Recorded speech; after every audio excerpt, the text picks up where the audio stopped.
Assalamualaikum warahmatullahi wabarakatuh. Perkenalkan, nama saya Elia Febrianti dari kelas 02 Saki 004 reguler C, mendapatkan tugas mata kuliah Bahasa Indonesia untuk mempresentasikan karya ilmiah. Karya ilmiah yang akan saya sampaikan adalah Akuntansi Perpajakan untuk Pajak Penghasilan Pasal 21. Bab 1 Pendahuluan, Latar Belakang. Pajak menurut Undang-Undang Nomor 28 Tahun 2007 tentang Ketentuan Umum dan Tata Cara Perpajakan adalah kontribusi wajib kepada negara yang terhutang oleh orang pribadi atau badan yang bersifat memaksa berdasarkan undang-undang dengan tidak mendapat timbal balik baik secara langsung dan digunakan untuk keperluan negara. Dasar Hukum Pajak Penghasilan Pasal 21 yaitu Undang-Undang Nomor 36 Tahun 2008 yang mulai berlaku sejak 1 Januari 2009. Pada prinsipnya, perusahaan yang melakukan perhitungan, pemotongan, penyetoran, dan pelaporan pajak sehubungan dengan imbal pekerjaan atau kegiatan yang diterima wajib pajak yang dipotong pajak penghasilan, diantaranya pajak penghasilan pasal 21.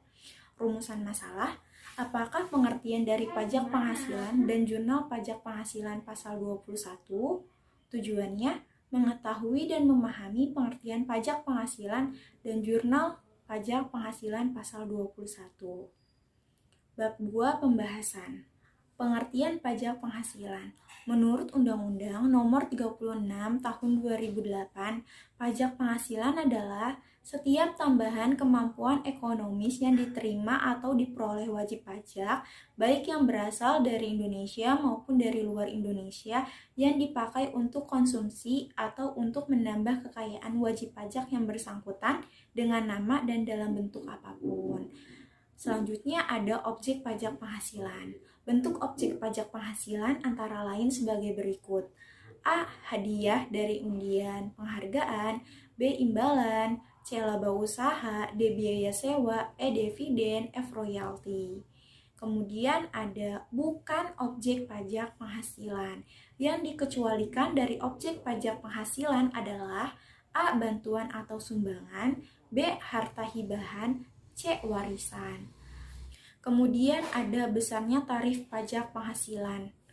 A. Untuk wajib pajak orang pribadi dalam negeri. Mulai dari 0 sampai 50 juta mendapatkan tarif 5%. Di atas 50 juta sampai 250 juta mendapatkan tarif 15%. Di atas 250 juta sampai 500 juta mendapatkan tarif 25%. Di atas 500 juta mendapatkan tarif 30%. B. Untuk wajib pajak badan dalam negeri dan BUT. Tarif pajak 25% apabila memiliki saham sebesar 40%. C. Untuk wajib pajak orang pribadi dan wajib pajak badan yang tidak memiliki NPWP. PPh pasal 21 dikenakan tarif 20% lebih tinggi dari tarif normal. Kemudian kita masuk ke perlakuan akuntansi terhadap pajak penghasilan pasal 21. Pajak penghasilan pasal 21 adalah pajak atas penghasilan berupa gaji, upah, tunjangan, dan pembayaran lain dengan nama dan dalam bentuk apapun sehubung dengan pekerjaan atau kegiatan yang dilakukan oleh orang pribadi subjek pajak dalam negeri. Ayat jurnal yang disusun untuk akun gaji.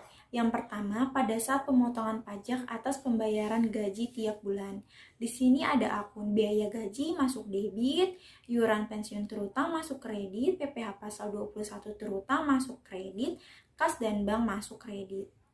Kedua, pada saat perusahaan menyetor ke kas negara dan pembayaran iuran pensiun. Di sini ada akun PPh pasal 21 terutang masuk debit, iuran pensiun terutang masuk debit, kas dan bank masuk kredit. Bab 3 Kesimpulan.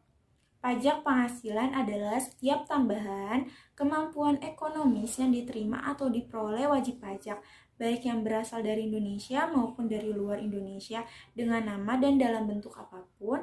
Dalam pajak penghasilan terdapat PPh pasal 21. PPh pasal 21 adalah pajak atas penghasilan berupa gaji, tunjangan, dan pembayaran lain atas kegiatan yang dilakukan oleh orang pribadi subjek pajak dalam negeri. Tarif PPh pasal 21 antara lain 5%, 15%, 25%, dan 30% berdasarkan syarat dan ketentuan yang berlaku. Terima kasih. Wassalamualaikum warahmatullahi wabarakatuh.